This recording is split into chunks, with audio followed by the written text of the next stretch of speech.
The Bournemore estate lies on the north-east side of Belfast. The estate is situated outside the Green Belt and is a prime area for commercial development. Bournemore and the surrounding Greencastle areas come under the control of the Newtownabbey Borough Council.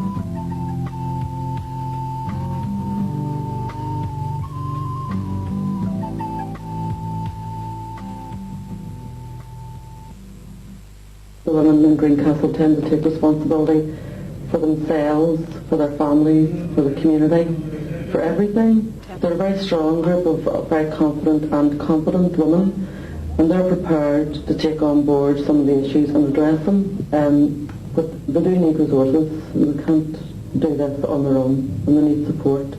And what they're asking for is financial support and moral backup. Well, the women started off 5 years ago, 6 women, and they started off doing a course in Rathcoole Family Centre. We were using the old building here in Bournemore Community Centre for the mothers and toddlers. The facilities weren't adequate. So the women started asking, why do we have to go to Rathcoole to do courses, to do training? Why can't we have it in our own area? But there was never anybody that really recognised this area. So there was no money available for anything. The Bournemore and Greencastle areas owe their development to Nicholas Grimshaw, a Lancasterian who started the Industrial Revolution here in Ireland. Most of the houses at that time in Dandy Street, Mount Street and High Street were built to serve the first ever cotton mills in Ireland.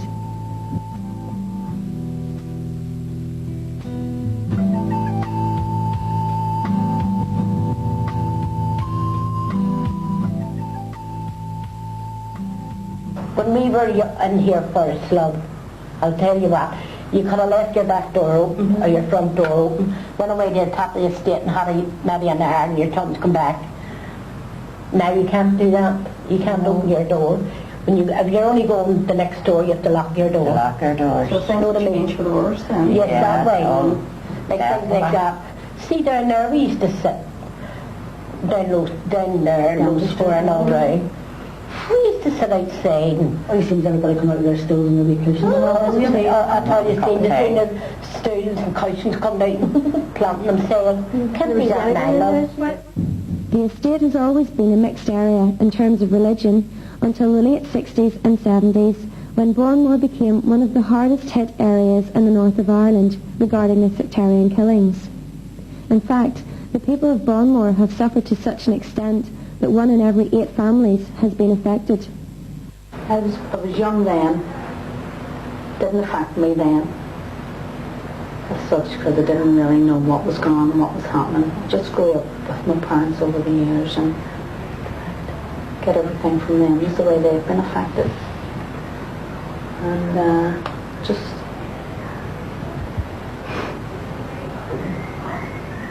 You alright? But I'm Alice. As Maria said, I was shot going to work with her sister when I was a month before my 18th birthday. When I was 16, my 17-year-old brother was killed in an explosion in the estate here. And when I was 26, her husband was killed, shot dead.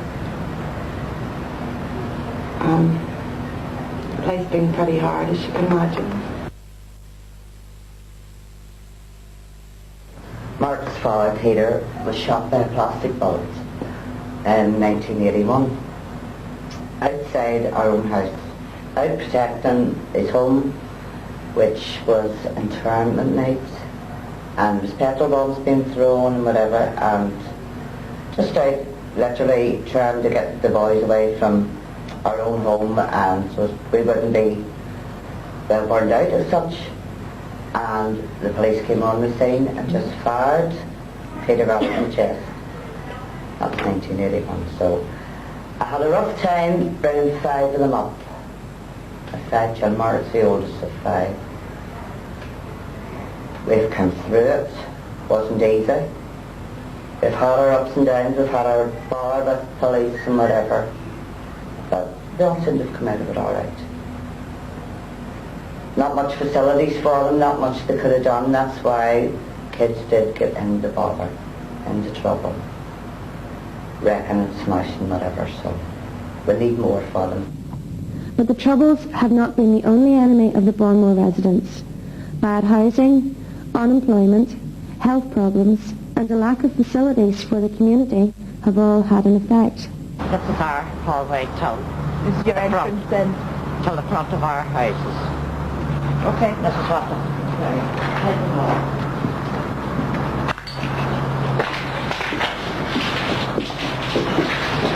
tiny steps, there are so high like that. This is where you have to come down in the winter time for your cold and all, but you have none now. So hold your noses when you're going up here. Watch your face. Is this the only entrance you can use? No, we can get in what we call the ramp. This is the ramp here. Well, can't you go to an emergency? I haven't got this waiting on here, so I'm not long in. Here. This is where, That's where your coat's kept. yeah, we use that for cold. Now, how can you keep anywhere, please? 20 years for central heating and everybody's got it, only us Egypts. We're sitting there paying rent. We're sitting on a smoke-free zone. Out of all the homes in Bournemore, there's at least one person unemployed. And most of them, I would say, are long-term unemployed.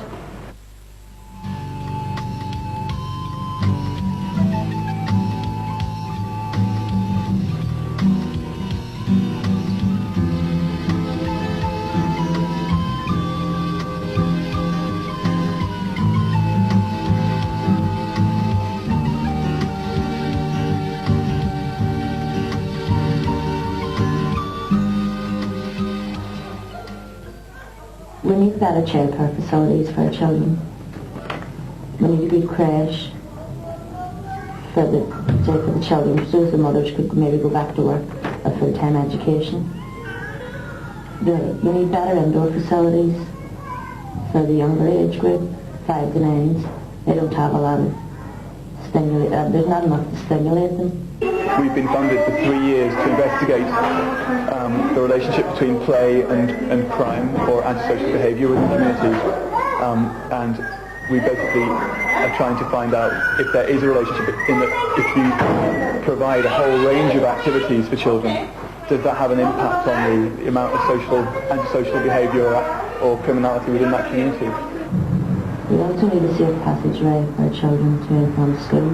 We only one route to school and have to pass a busy motorway. From my point of view, as I say, I have been approached about the problem on the slipway, for example, which leads up to the motorway. As I say, recently I was approached and asked if I could do anything about it. So I did. I approached the DOE, who in turn approached Traffic Branch, who monitored the situation down at the slip road. And as a result of monitoring this over a period of weeks, they decided that there was no major problem. So we've now been operating in Bournemore for the last 4 to 5 years, and our figures have shown that it's an area of real need, it's real deprivation. A survey in 1991 pointed out that 60% of the Bournemore residents were claiming some sort of income support. In Longlands, the same figure is 40% for income support. That's an incredible figure. Last year, we do a 2-day service here every week on a Tuesday and Wednesday, and last year we dealt with over 1,400 inquiries. That's an incredible amount of inquiries. We also do an income maximisation service, and out of all the clients in Bournemore, we got £80,000 back for our clients here, but that's only a small drop in the ocean. We really do need to give much more of a service that we can here, and hopefully in the future more money will be spent in Bournemore because there's a real need for the deprivation here. I think we could provide better services if we had more staff. Within Mill Green, we really are limited. We run on a skeleton staff and we have to rely heavily on our volunteers. Agnes Weatherall is play organiser employed by Bernardo's. Her role in Bonmore is to assure that the needs of the children are provided for. Bernardo's involvement started in September. That was their first introduction to this project. Well, Bernardo's in partnership with the Education and Library Board and Making Belfast Work. I've come into this area to work with a group of very strong women who have been going for 5 years.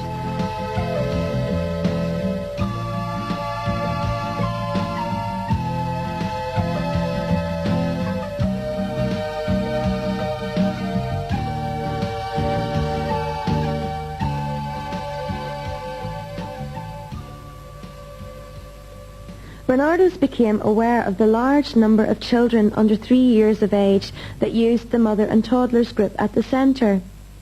At this present time, 36 toddlers are on the register. Dan says there's 60 women or so on the register of the group, and there's a flow of 40 women coming in using the education classes. But it's the organisation behind that and someone with maybe just that extra experience and sort of background information to be able to tap into funding and to assist the women in building up their own sort of self-development and to go on for further training or employment if they chose. Good. I've met more people I didn't know before. Maybe would have seen them in the street not knowing. But now I can speak to them. Through the women's group, I've got to know more people. Our role would be, myself as a community development worker, would be to empower the women. I'd say they're very strong women, and basically all the lack is the kind of the confidence, I suppose, to get out there and to do the work that I'm currently doing. They're all capable of doing it, but it's just getting that we push along. They've never had the opportunity before to go out and do it because they're sort of missing the piece of paper, the qualification. This is the ideal way to do it. It's very different from teaching in the classroom, and I think much more enjoyable, even from my point of view. It seems to work very well for these ladies. They're very enthusiastic, really keen. I've been a community worker for over 15 years and I've worked in all sorts of areas. I've worked in Divis, I've worked in Lenadoon, I've worked on the Shankill and the Dardown, and most of those areas have come through redevelopment and change. I was quite shocked when I came to this area in this day and age. This is like almost rubbed out of the map, if you like. People are living in houses where there's just open coal fires. There's no radiators there. It's like third world conditions. You look around the area and you see that there's no play facilities for the children in Bonmore, and along the White Well there's a playground in Longlands, but there's a huge amount of children and not all of them will have access to it with the main roads. Children go to school across 2 main roads and a part of a motorway, a slip road to a motorway. It's extremely dangerous and nobody seems to care. You look further outside the area, just on the doorstep, and you had very large, like the Abbey Centre. Huge, it's creating thousands and thousands of jobs. You have B&Q, Texas, Budget DIY, Laser, all those big stores, and there's very few people from this area actually employed there for several reasons. First of all, there's been no investment in training for those jobs, and secondly, people are caught in the poverty trap. They're mostly low-paid part-time jobs and people can't afford to come off benefit. The area is characterised by very high unemployment, a high level of single parenthood, huge benefit dependency. Housing problems there have been, and there's no doubt about that. The design of the estate is a 1950s design, a modernist design. It's not a design that's worked anywhere else. It hasn't worked in Bonmore. The more problematic area would be in terms of jobs. Although there are quite a number of industrial estates about, there's the Valley Industrial Estate, the Longlands Industrial Estate, and a new industrial estate, Cheek by Jowl, Bonmore, the GWM development. But it's whether people in Bonmore are able to take up those jobs. It seems to be a forgotten area, and as I said initially, very little seems to have been done in this area over the last 20 years in the way of improving conditions. So my answer is, there's certain basic things that need to be done in the area, but as far as the special needs of the people living in the area, they themselves are the best judge of that. My feeling is that it's been under-resourced. It certainly feels that it's been forgotten about on a statutory or on a maybe council level. It hasn't been received the services and the commitment that it needs to. certainly to deal with the young people and the children in the community, and to give them a sense of hope, and that there are things to get involved with and positive alternatives, maybe just to knocking about on street corners. Whenever I come out here in the evenings, I've always got the impression that young people feel marginalised. A lot of young people would feel marginalised and isolated within the community. So you'd find people, see the children like hanging around out on the waste ground or in dark alleyways, and there isn't really, apart from the youth club, which is open a few evenings a week, a positive focus for them. There is multiple deprivation. Really, all it has is a bar, a social club, a shop, and the youth centre. No real green areas, and there is a great need for a play area within the area. All we have is streets, and that's about it, really. Our children aren't allowed to be children because of these lack of facilities, and they have to grow up very fast. How can things be improved in the future? Like for the youth centre, you said about having more qualified workers. What would you need to get those qualified workers? Funding. Funding's the main issue. The Education Board do not have the finances, so now we have to look to other sources for this funding. It's imperative that we do develop our resources, manpower. At the present time, a lot of young people are into crime, vandalism, drugs, alcohol, and possibly teenage pregnancies for the future.